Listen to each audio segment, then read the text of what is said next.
দেখবেন আল্লাহর আইন নিয়ে আল্লাহর বিষয়ে কথা বলার পরে যখন ইসলামপন্থীদের সাথে পারে না তখন সুপার জোর দেখা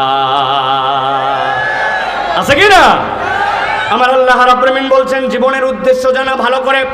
ওই যে পিছনে যারা দাঁড়ায় আছেন গভীর মনোযোগ, আল্লাহ রাব্বুল আমিন বলছেন আল্লাযী খালাকাল মাউতা, তোমার রব আগে মৃত্যু দিলেন, ওই মৃত্যু থেকে তোমাকে জীবন দিলেন, ওই জীবনে তুমি যে আসলে আল্লাহ বলছেন তোমার জীবনের উদ্দেশ্য কি বলো তো?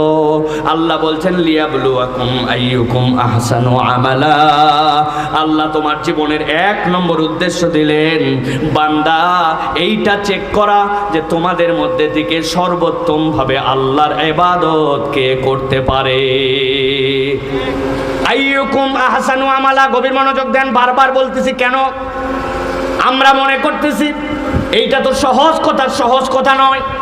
আহসানু আমালা মানে কি? বান্দা আল্লাহর জন্য সর্বোত্তম প্রচেষ্টাকারী কে হয়, এই জায়গায় যদি আল্লাহ এইটুকু না বলে কেবলমাত্র একটা ভিন্ন কথা বলতেন, আইয়ুকুম আকমালু আমালা, তোমাদের মধ্যে কে আল্লাহর জন্য ইবাদত বন্দিতে পূর্ণতা দেয়, আমরা সবাই তখন ফেসে যেতাম। এখানে এমন কোন বাবাজি আছেন নাকি হাত তুলে বলবেন হুজুর জীবনে এমন ভাবে 2টা রাকাত আমি নামাজ আদায় করেছি যেটাতে আমার 100% মনোযোগ ছিল, ডান বাম কিচ্ছু ছিল না, সবগুলা অর্থ আমার কনসেন্ট্রেশনে ছিল, এমন ভাবে আল্লাহর জন্য দাঁড়াইছিলাম ওই 2 রাকাত নামাজ আল্লাহ কবুল না করে পারবেই না? বলতে পারবো? এমন রোজা রাখছি চোখের গুনাহ নাই, অন্তরের গুনাহ নাই, আমার গুনাহ খাতা বলতে কিচ্ছু নাই, পারফেক্ট থেকে পারফেক্ট আল্লাহর কাছে বলতে পারবো আল্লাহ তোমারে কবুল করাই লাগবে, এইরকম সলিড একটা রোজা আমি রাখছি। বলতে পারবো?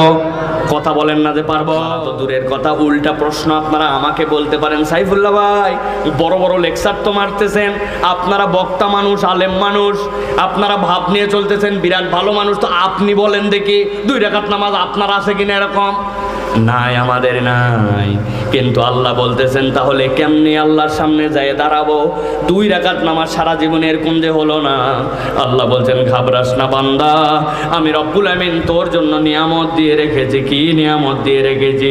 আল্লাহ বলতেছেন বান্দা আমি রব্বুল আমিন তোর জন্য একদম পারফেক্টটুকু চাই নাই, আমি আল্লাহ দেখতে চেয়েছি যে আল্লাহ মৃত্যু দিল, যে আল্লাহ সেখান থেকে তোকে হায়াত দিল, ওই আল্লাহর জন্য তোর নিবেদন কতখানি।